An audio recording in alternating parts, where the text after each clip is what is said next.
Alors, la Jarnigoine, c'est un groupe d'alphabétisation populaire qui existe depuis 20 ans. Son mandat, en fait, c'est d'apprendre à lire et écrire à des gens qui éprouvent des difficultés, mais c'est aussi, surtout depuis les 3 dernières années, je te dirais, beaucoup la défense de droits de ces gens-là.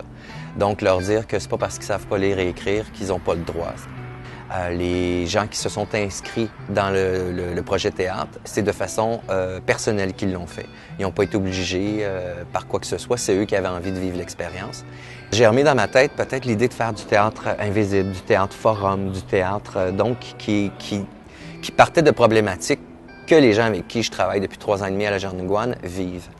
En fait, l'idée de départ, en fait, c'était d'aller déranger le monde, de les sensibiliser, mais de les déranger par du théâtre, par des scènes qu'ils n'étaient pas habitués de voir, qu'ils veulent pas voir, qu'on voit pas à la télé, ni dans les journaux. Leur dire, regardez, ça c'est une réalité, là, puis regardez ce que ces gens-là vivent, mais pas juste ce qu'ils vivent, mais ils ont des solutions aussi.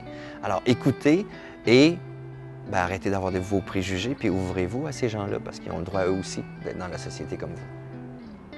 Bien, nous autres, avec Stéphane, toute la gang, on a décidé de faire du théâtre. Du théâtre invisible.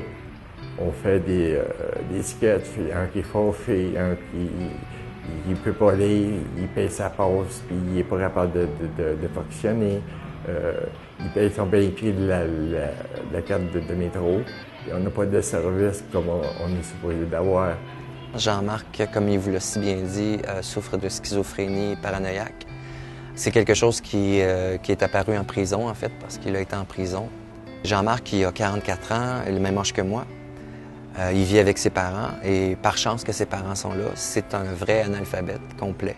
Et au niveau des idées, Jean-Marc, en improvisation, il était extraordinaire. Bien, on a été donc essayer de faire nos sketchs dans le métro. On était un petit peu surpris parce qu'il y avait beaucoup de bruit. Et puis, les acteurs participants, mais ils n'étaient pas capables de projeter. Il y avait beaucoup de monde aussi, ce qui fait qu'on a été un petit peu mélangés. Mais à travers tout ça, il y a eu des choses magnifiques qui se sont passées. On était dans le métro, puis moi, il demandait des signalements qu'il n'était pas capable, puis de me tromper, puis pas demander à personne.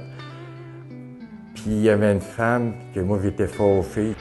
Elle a dit, monsieur, on va vous donner l'information.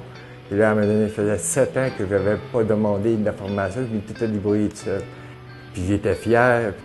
Moi, je pense que pour Jean-Marc, l'expression, c'est une façon de vivre et c'est une façon de plus être tout seul dans son monde. Moi, je pense que ses dessins, c'est ce qu'il exprime. Je pense que quand il improvise, c'est aussi ça. Il part beaucoup de cette immense sensibilité qu'il a, mais il a trouvé une porte pour pouvoir l'exprimer et le donner aux autres.